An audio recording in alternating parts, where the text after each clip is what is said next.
I came out of the bathroom in a towel and my stepfather said, "I'm going to teach you what happens to women who walk around like that." He dragged me to the bedroom and ripped off my towel while I screamed for help. The door was locked, but he didn't know who was hiding inside the closet. For 20 years, I kept this secret. Today, I'm going to tell everything. Hi, my dear friends. What a joy to have you here with me once again. Come on in. Come closer. I'm here in my kitchen with my hands all sticky from making preserves. You know, I'm making this peach preserve that my whole family just loves. The smell is wonderful.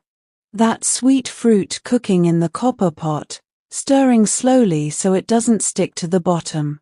My grandmother taught me how to make preserves when I was a little girl, and today I make them to sell at the farmer's market every Saturday morning. It's my livelihood, my therapy, and my way of keeping alive the tradition I learned back in the old days. My name is Dorothy May Parker, but everyone calls me Dewey. I'm 67 years young, and I've been living here in Willow Springs, Missouri, for over 40 years now. I was born in Herman, also here in Missouri, but it was here in Willow Springs that I rebuilt my life, found my peace, became the woman I am today. Look at this pot bubbling. These glass jars all lined up waiting to receive the hot preserves. Each jar represents an achievement, a victory, a day I survived and chose to keep going. You know, when I started making preserves to sell, it was in 2005 when I finally retired from the shoe factory where I'd worked for over 20 years. I wanted something of my own, something that reminded me of the good things in life, of my grandmother's traditions, of the smell of home cooking that fills a house with warmth. I started selling to neighbors, then at the farmer's market, and today I have regular customers who order every month.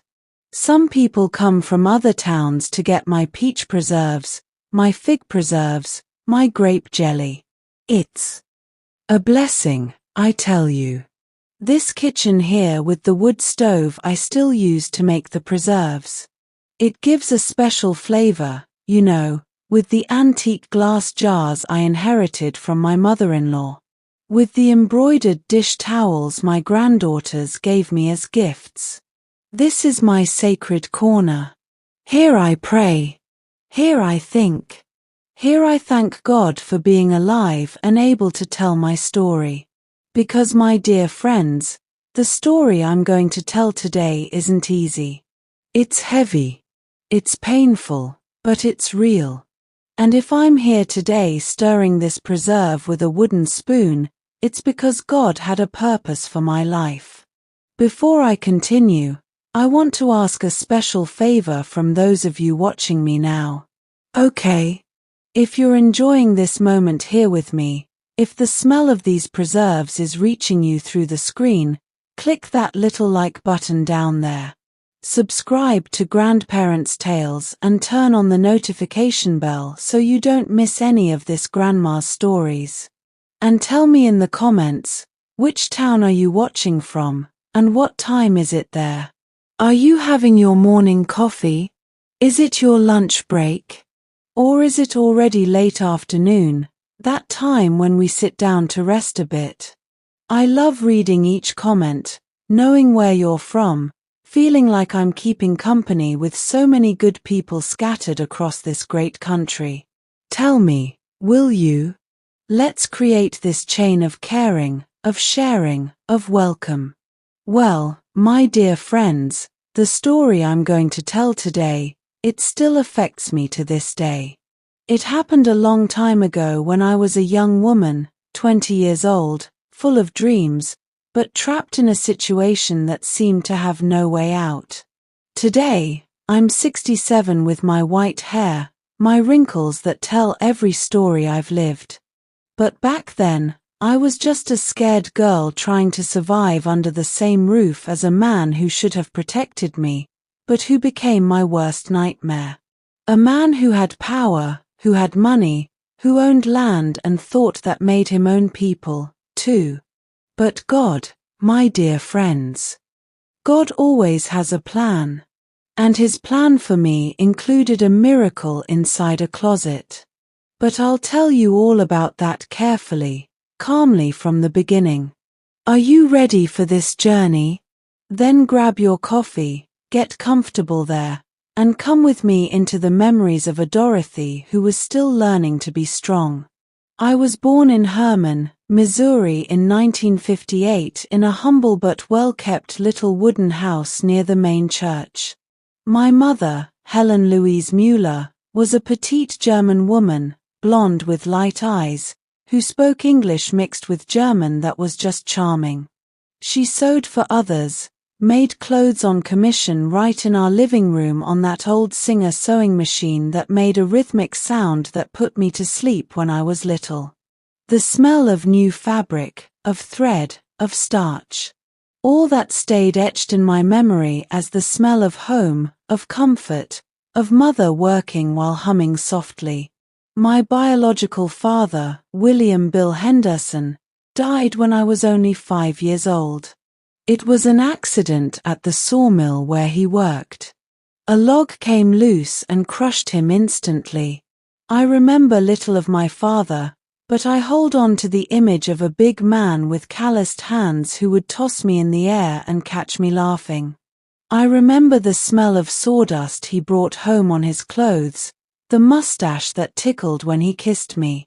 When he died, my mother was widowed at 28 with 2 small children to raise. Me, who was 5, and my brother, Robert William, Bobby, who was 10. My brother Bobby was my childhood hero. He was strong, brave, defended me from boys who picked on me at school. We'd play in the churchyard, hide and seek among the apple trees there, making little houses with old crates.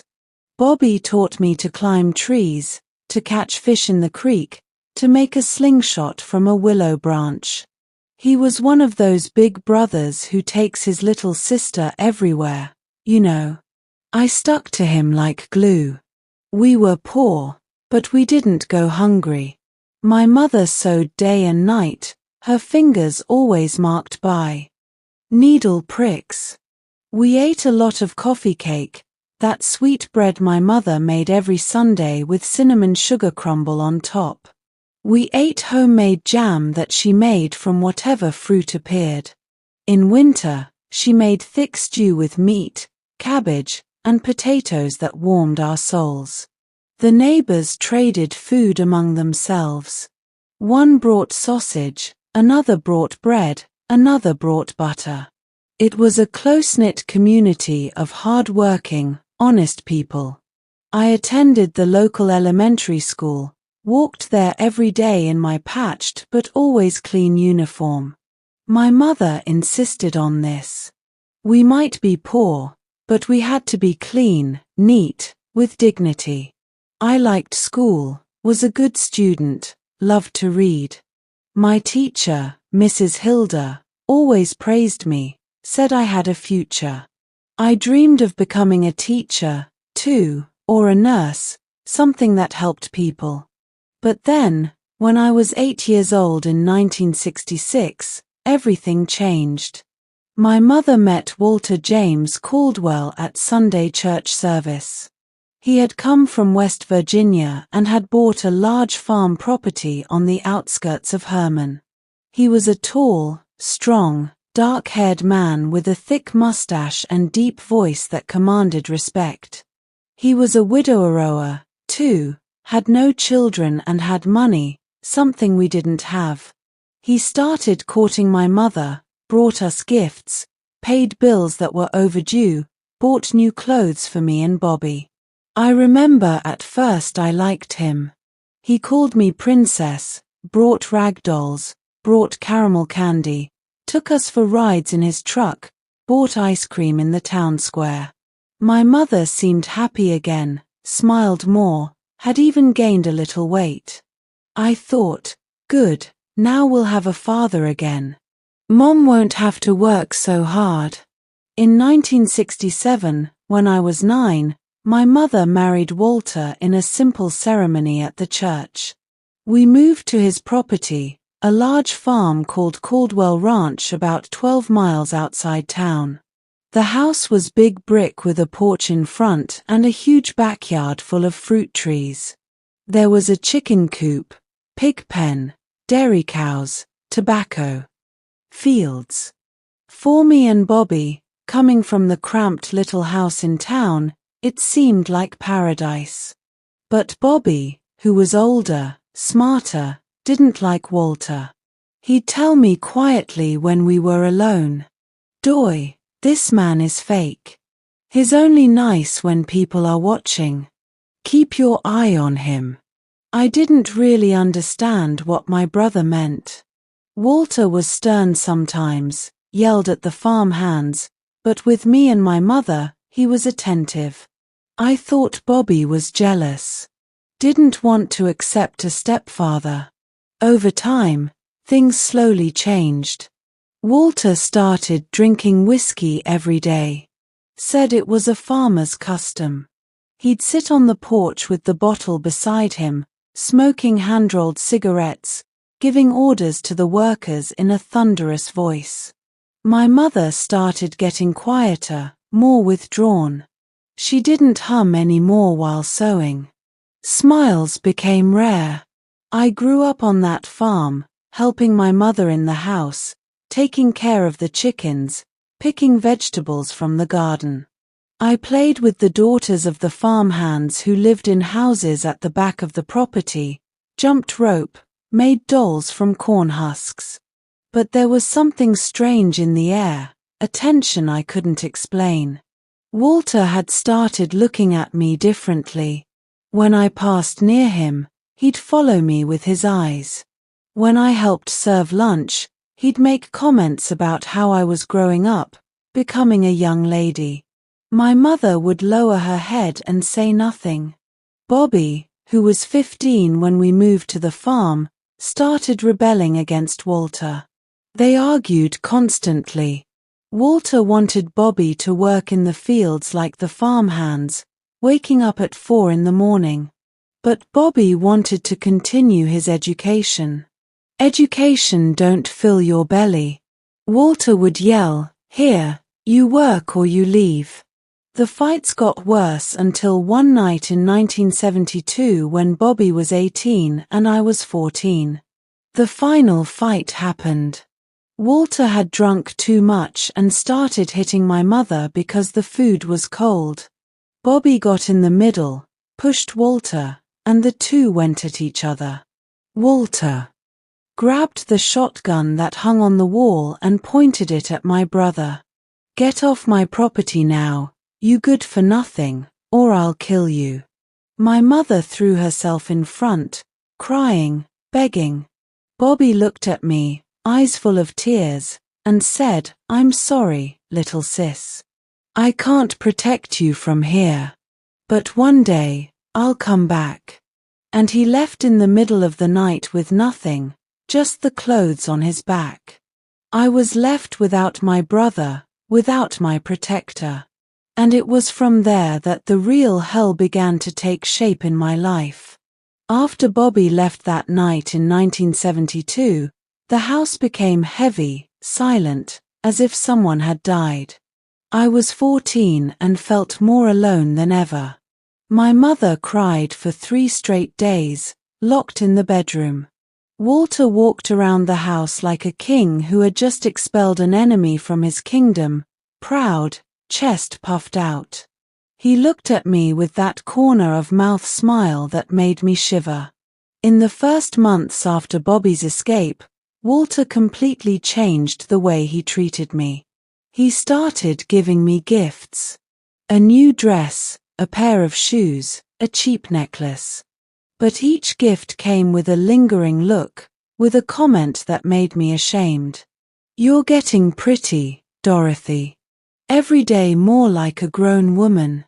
I'd lower my head and run away, but there was nowhere to go. The farm was isolated, far from everything and everyone. My mother had started taking some pills that Walter brought from the pharmacy. "It's to calm her nerves," he'd say. But I saw that my mother was getting more and more withdrawn, slower, sleeping all day. She, who used to be energetic, hardworking, now spent hours lying down, staring at the ceiling. When I tried to talk to her, she'd only murmur, "Everything's fine, honey. Let your mother rest." I realized he was drugging her on purpose, but I was too young, too scared to do anything. At 15 in 1973, I was already working like an adult. I'd wake up at 5 in the morning to milk the cows, tend the garden, clean the house, cook for Walter in the farmhands. He had taken me out of school, saying that women don't need education. They need to know how to take care of a home. I begged, cried, said I wanted to finish my studies, but he was categorical. "While you live under my roof, you do what I say." It was around this time that his looks got worse. He started bumping into me on purpose when I passed through the narrow hallway of the house. He started making comments about my body in front of the farmhands, who laughed uncomfortably and looked away. "This one's turning into quite a woman, ain't she, Joe?" And Joe the foreman would just shake his head and leave quickly. I felt a deep shame, a humiliation that burned inside. When I turned 16 in 1974, Walter started touching me. It started accidentally. A hand on my back when I was washing dishes, a squeeze on my shoulder when I passed near him, a pat on my hair while I was sitting sewing. I'd shrink up, get stiff as a board, but didn't know what to do. Where could I run?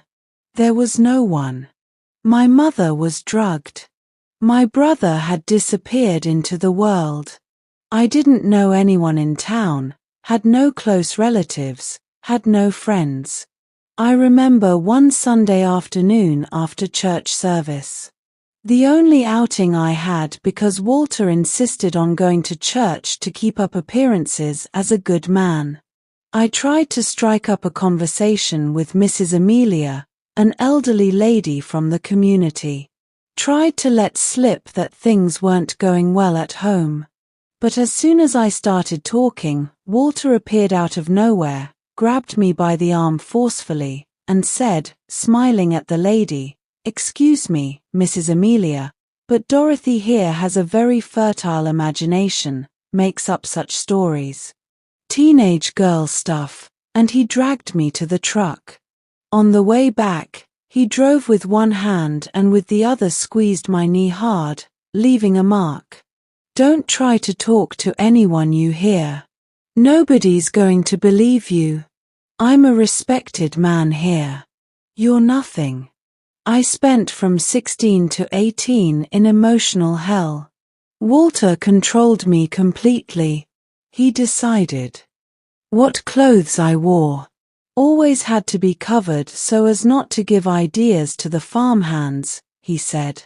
But when we were alone in the house, he'd make me wear short, low-cut dresses to get used to being a woman.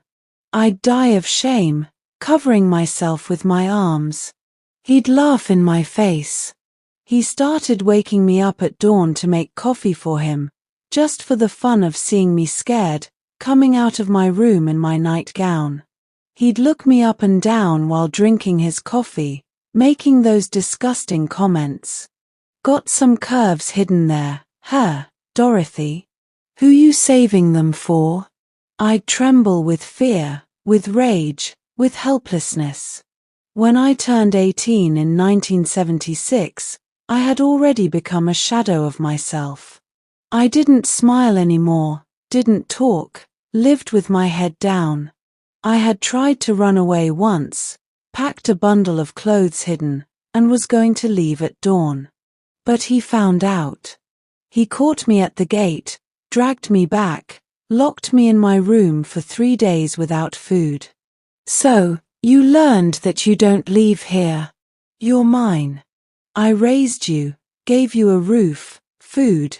You owe me respect and obedience. My mother, when she was lucid, a rare thing, would look at me with eyes full of sadness, but did nothing. She was afraid of him, too. He controlled the money, her pills, everything.